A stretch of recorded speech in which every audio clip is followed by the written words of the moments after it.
Hey, Shalom. Kahala and Laya Hawa, Bashim Yahushai, Bashim Kahakwadash. Dabadas to my teachers, the head apostles and elders of Great Millstone of the Well, and the Kazakh Shalom to the hopeful elect. It's the brother Lagash from the Great Millstone branch in Cleveland. We're back with another edifying lesson. Excuse me. I wanted to go into that word solemn and bring out a few precepts. The regular definition is very serious or formal, such as characterized by or causing a very serious and subdued attitude or atmosphere. So it's a very somber mood, done or made with the utmost sincerity. Formal and binding, especially in accordance with religion or law.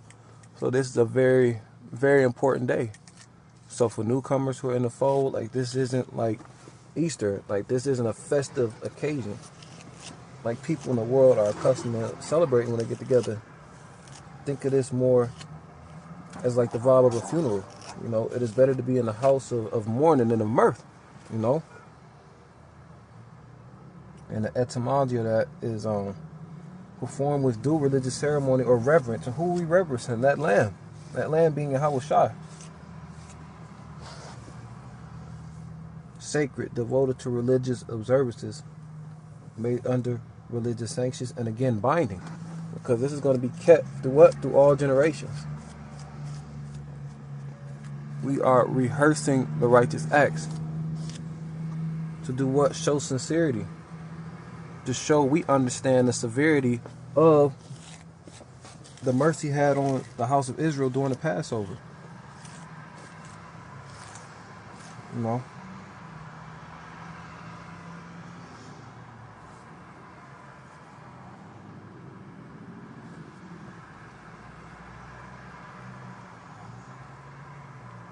This is Exodus chapter 12.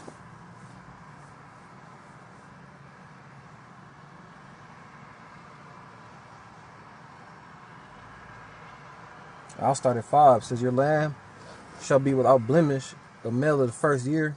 Ye shall take it out from the sheep or from the goats, what signifying Yahweh shall be in that perfect sacrifice. And ye shall keep it until the 14th day of the same month. And the whole assembly of the congregation of Israel shall kill it in the evening.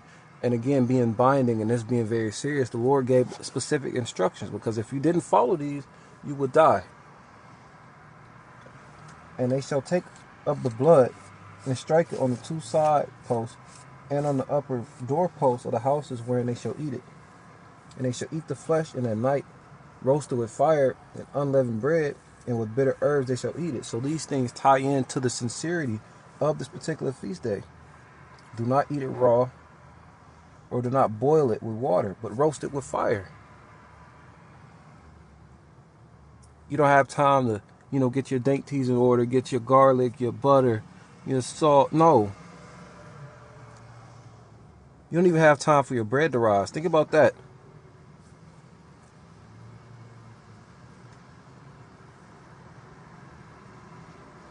And ye shall let nothing of it remain until the morning. You got to put yourself in the mindset of being there during that time. Ain't no leftovers. We've been serving this captivity for 400 years. We just seen miracles on the left-hand side in the form of plagues.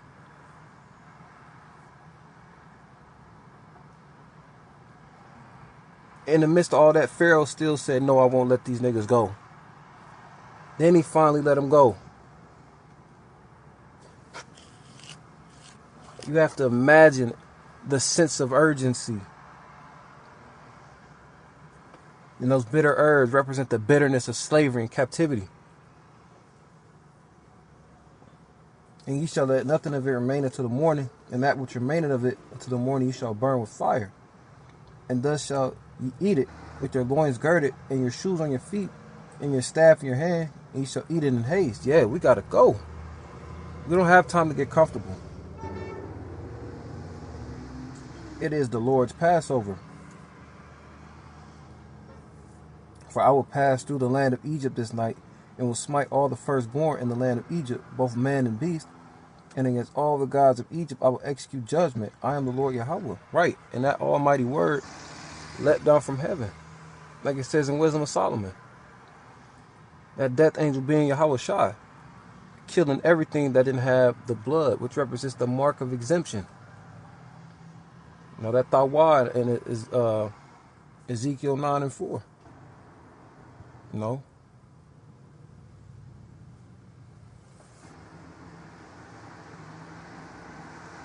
And we take this seriously because guess what? We're in Egypt again. The Lord is going to deliver us from spiritual Egypt, being America. Why? Because of the captivity of his people.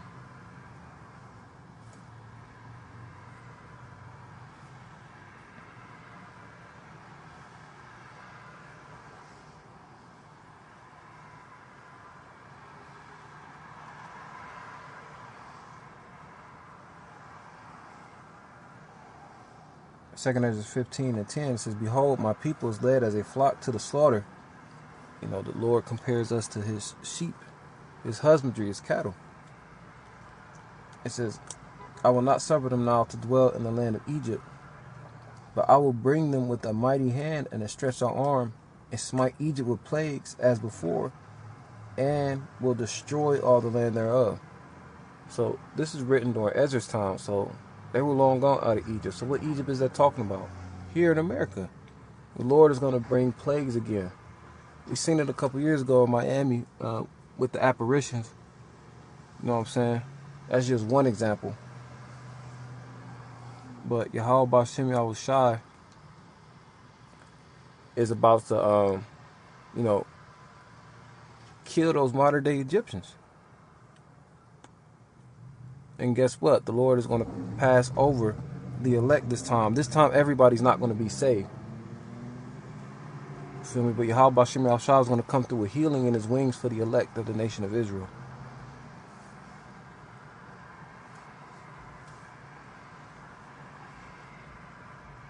And this is why we take this Passover serious, as we rehearse the righteous acts.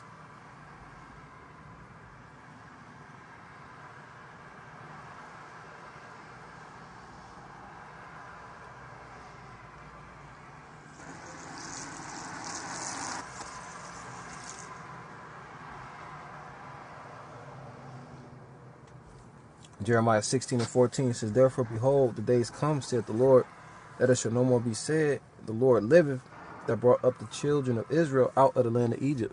So they're not going to talk about the time of Exodus.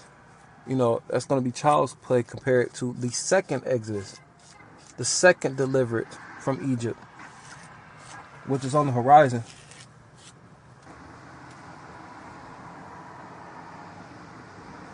But the Lord liveth, that brought up the children of Israel from the land of the north, and the land of the north being here in North America, and from all the lands whither he had driven them. And I'll bring them again into their land that I gave unto their fathers. So we rehearse the righteous acts in hopes that we're one of those people that the Lord delivers during that day, when Yahushua and Michael, the archangel, come with the host of heaven and turn America into that desert prophesied in Isaiah 34 and Revelation 18. So this is why we take these things seriously, commemorating Yahushua's death, which happened on the Passover, commemorating, the woman who put the ointment on Yahushua. You know what I'm saying? Thinking about how many lives was lost that day. The vengeance of the Lord being displayed, man.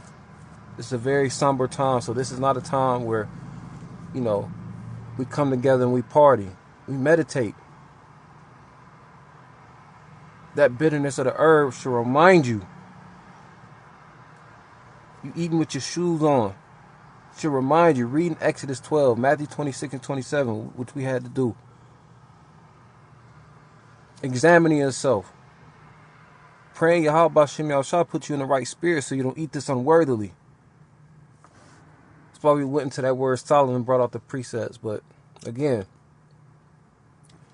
Yahweh Ba'Shem Yahushua is going to have mercy on whom he has mercy.